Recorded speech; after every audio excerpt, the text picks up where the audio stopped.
तो students, welcome to my YouTube channel this engineer RP Singh. और आज मैं आपके लिए लेके आया हूँ करंट इलेक्ट्रिसिटी का थर्ड पार्ट, क्लास 10th का जो कि चैप्टर है। 2 पार्ट्स इससे पहले हम कर चुके हैं, पहले आप जाके उनको देखिए। तो चलिए स्टार्ट करते हैं। जो आज का फर्स्ट टॉपिक जिससे हम स्टार्ट करने वाले स्टूडेंट्स, वो है ओम्स लॉ। और अगर आपको वीडियो पसंद आ रही है तो प्लीज़ इसको लाइक करें, शेयर करें, चैनल को सब्सक्राइब करें और अपनी राय आप कमेंट बॉक्स में दे सकते हैं। तो चलिए स्टार्ट करते हैं students. First topic is Ohm's law. बहुत ही इंपॉर्टेंट टॉपिक है स्टूडेंट्स, हर साल बोर्ड में ज़रूर आता है ये। इससे रिलेटेड न्यूमेरिकल ज़रूर आते हैं, तो ओम्स लॉ इसको ध्यान से समझिए। It's very very very important topic. तो देखिए क्या कहता है Ohm's law. If physical conditions like if physical conditions like temperature, pressure, etc. remain unchanged,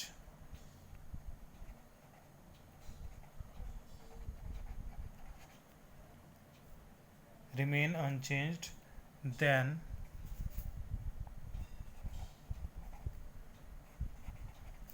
the current flowing is directly proportional to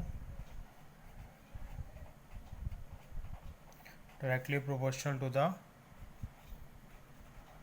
potential difference applied.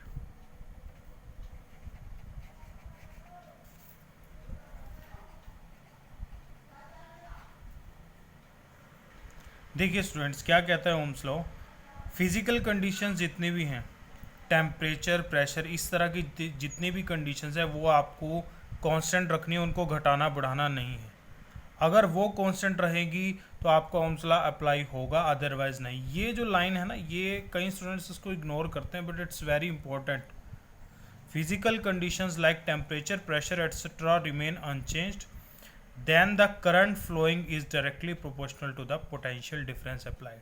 तो उस circuit के across, किसी भी सर्किट के अक्रॉस जो करंट फ्लो कर रहा होगा वो किसके डायरेक्टली प्रोपोर्शनल होगा? पोटेंशियल डिफरेंस के, मींस वोल्टेज। यानी कि जितनी वोल्टेज उस सर्किट के किसी भी सर्किट के पे हम देंगे तो करंट उसके क्या होगा? डायरेक्टली प्रोपोर्शनल होगा। तो क्या लिख सकते हैं इसको according to Ohm's law? V directly proportional to I। जितना ज़्यादा पोटेंशियल डिफरेंस होगा उतना ही ज़्यादा करंट फ्लो करेगा सर्किट के अराउंड, और ये डायरेक्टली प्रोपोर्शनल है। और प्रोपोर्शनैलिटी जब हटती है तो एक कांस्टेंट का साइन, कांस्टेंट आता है, तो कांस्टेंट क्या आएगा? R। तो V equals to I R. This is Ohm's law. बहुत ही इंपॉर्टेंट ये फॉर्मूला है, बार बार यूज होगा ये न्यूमेरिकल्स में। और ये जो R है ये क्या है students? R is the resistance. R is the resistance of the conductor.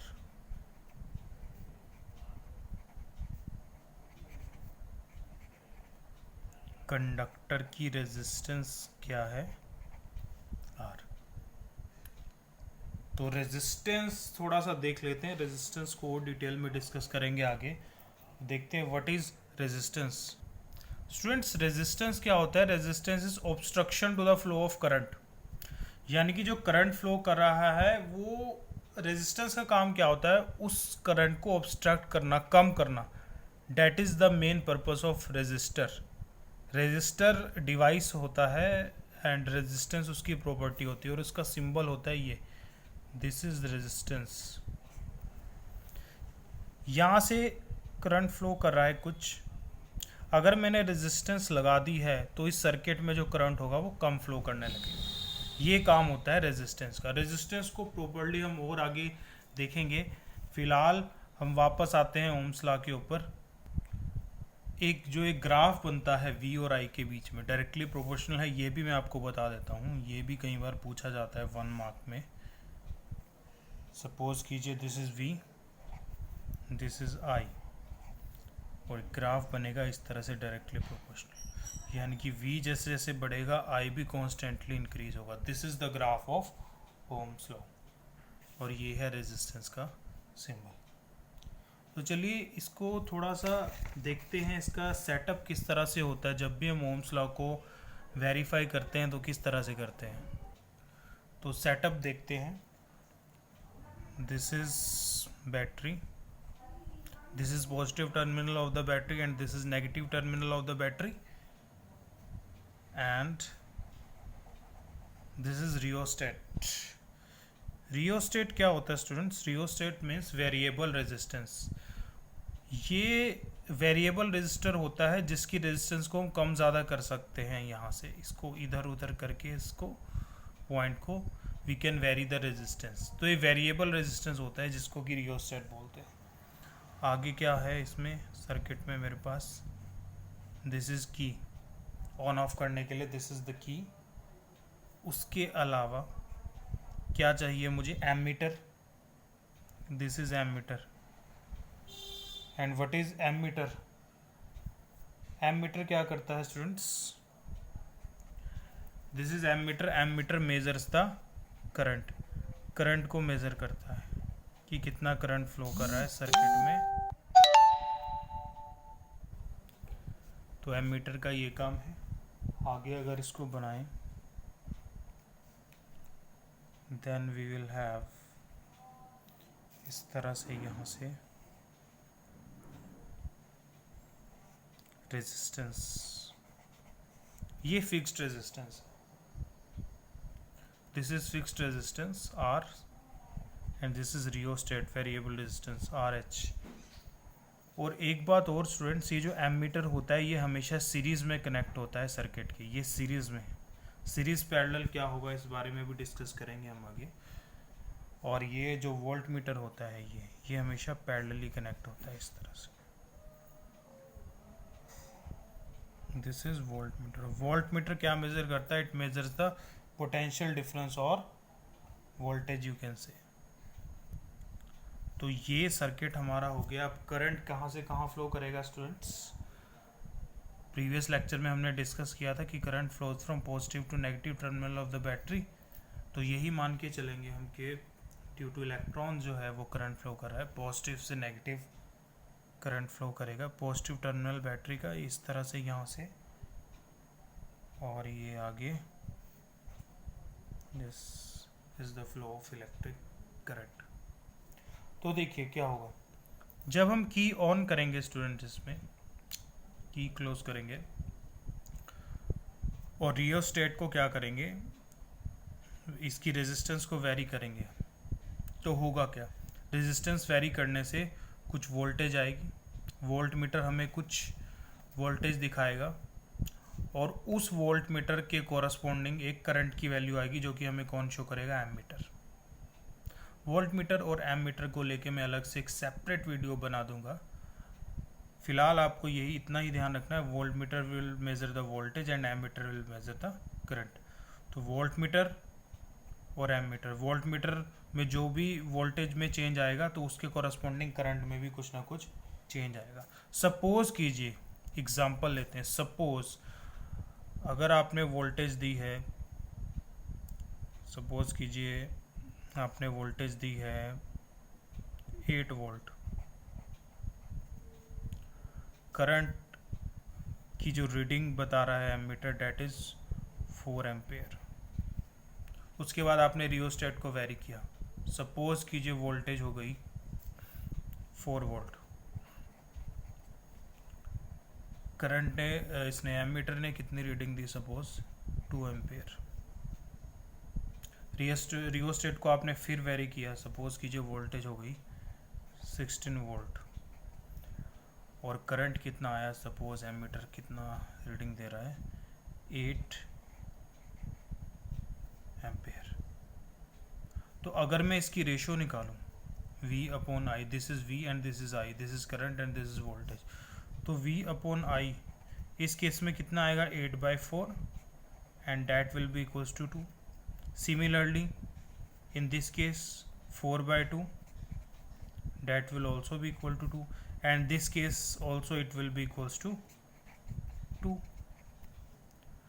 Basically मैं आपको क्या बताना चाह रहा हूँ इस एग्जांपल से कि वोल्टेज और करंट इन दोनों की रेशियो हमेशा सेम आएगी अगर आप फिजिकल कंडीशंस को चेंज नहीं कर रहे हैं। दिस इज ओम्स लॉ, यानी कि V upon I will always remains constant. एक कांस्टेंट वैल्यू आएगी हमेशा V अपॉन आई की, और अगर कांस्टेंट है, कांस्टेंट जब हटेगा, जैसे प्रोपोर्शनैलिटी हटती है तो कांस्टेंट आता है, जब कांस्टेंट हटेगा तो क्या आएगी प्रोपोर्शनैलिटी, क्या आएगा V directly proportional to I, और क्या कह सकते हैं V equals to I R. तो इस तरह से आप लैब में जाके इसको वेरीफाई कर सकते हैं। ओम्स लॉ को आपको ये सेटअप करना पड़ेगा, उसके बाद रियोस्टेट को वेरी करेंगे तो कोरस्पॉन्डिंग जो भी वैल्यू होगी वोल्ट मीटर की रीडिंग होगी और इसकी एमीटर की जो भी रीडिंग होगी उसको आपने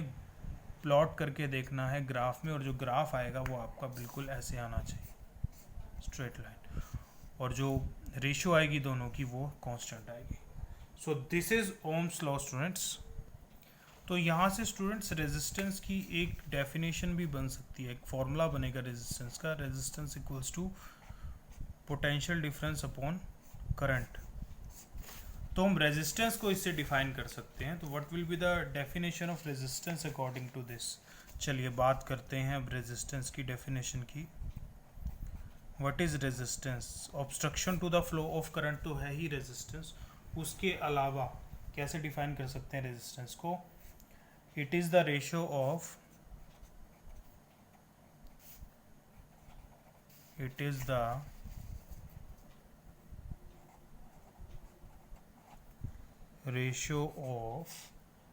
ratio of potential difference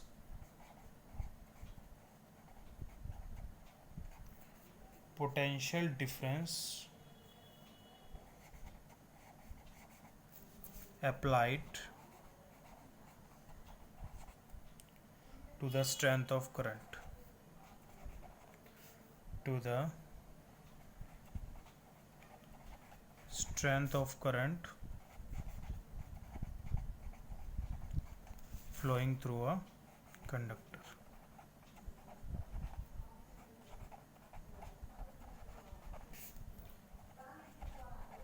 इसको बोलते हैं रेजिस्टेंस। मैथमेटिकली इसको कैसे लिख सकते हैं? R equals to V upon I, potential difference की रेशियो करंट के साथ। अब यूनिट की बात कर लेते हैं students. What is the unit of resistance? इसकी एसआई यूनिट होती है ओम, OHM ओम, और ये होता है सिंबल। ओम्स में हम बेसिकली रेजिस्टेंस को मेजर करते हैं। इससे आप 1 ओम की भी आप डिफाइन बता सकते हैं। What is 1 ohm? तो 1 ओम कैसे आप इसको डिफाइन करेंगे? Resistance of a conductor is said to be 1 ohm if a current of 1 ampere flows through it when a potential difference of 1 volt is applied across it and। जैसे कोई conductor है, उसमें से 1 ampere current flow कर रहा है और voltage मैंने 1 वोल्ट की अप्लाई कर रखी है उस कंडक्टर के अक्रॉस, तो resistance will be 1 ohm. This is the definition of 1 ohm resistance. तो ये था स्टूडेंट रेजिस्टेंस का कंसेप्ट। एक बात और बताना चाहूँगा मैं, रेजिस्टर और रेजिस्टेंस में फ़र्क है स्टूडेंट्स। कई बार हम इंटरचेंजेबली यूज़ कर लेते हैं टर्म को, but there is a difference between resistor and resistance. What is the difference? जो रेजिस्टर है वो एक डिवाइस है, resistor is the device, object है वो, और जो रेजिस्टेंस है उसकी प्रॉपर्टी को रेजिस्टेंस बोलते हैं। फिजिकल एक डिवाइस होता है सब इस तरह का, सपोज छोटा ही होता है, इतना बड़ा नहीं होता रेजिस्टर, उसको रेजिस्टर बोलते हैं, और उसकी जो प्रॉपर्टी होती है that is known as resistance. तो स्टूडेंट्स आज हमने बात करी ओम्स लॉ और रेजिस्टेंस के बारे में। नेक्स्ट टाइम नेक्स्ट वीडियो में हम बात करेंगे न्यूमेरिकल्स की। न्यूमेरिकल्स करने वाले हम ओम्स लॉ के बेसिस पे, तो प्लीज़ उस लेक्चर को मिस मत कीजिए। अगर आपको वीडियो पसंद आए तो प्लीज़ लाइक कीजिए, शेयर ज़रूर कीजिए इस वीडियो को अपने फ्रेंड्स के साथ, क्योंकि इट्स ऑलरेडी लॉकडाउन चल रहा है और बहुत मुश्किल हो रहा है सभी स्टूडेंट्स के लिए, कहीं जा नहीं सकते हैं, स्कूल्स बंद हैं। तो जितना हो सके वीडियो को शेयर कीजिए ताकि और बच्चे भी इससे जो है बेनिफिट ले सकें। Thank you students, thank you so much.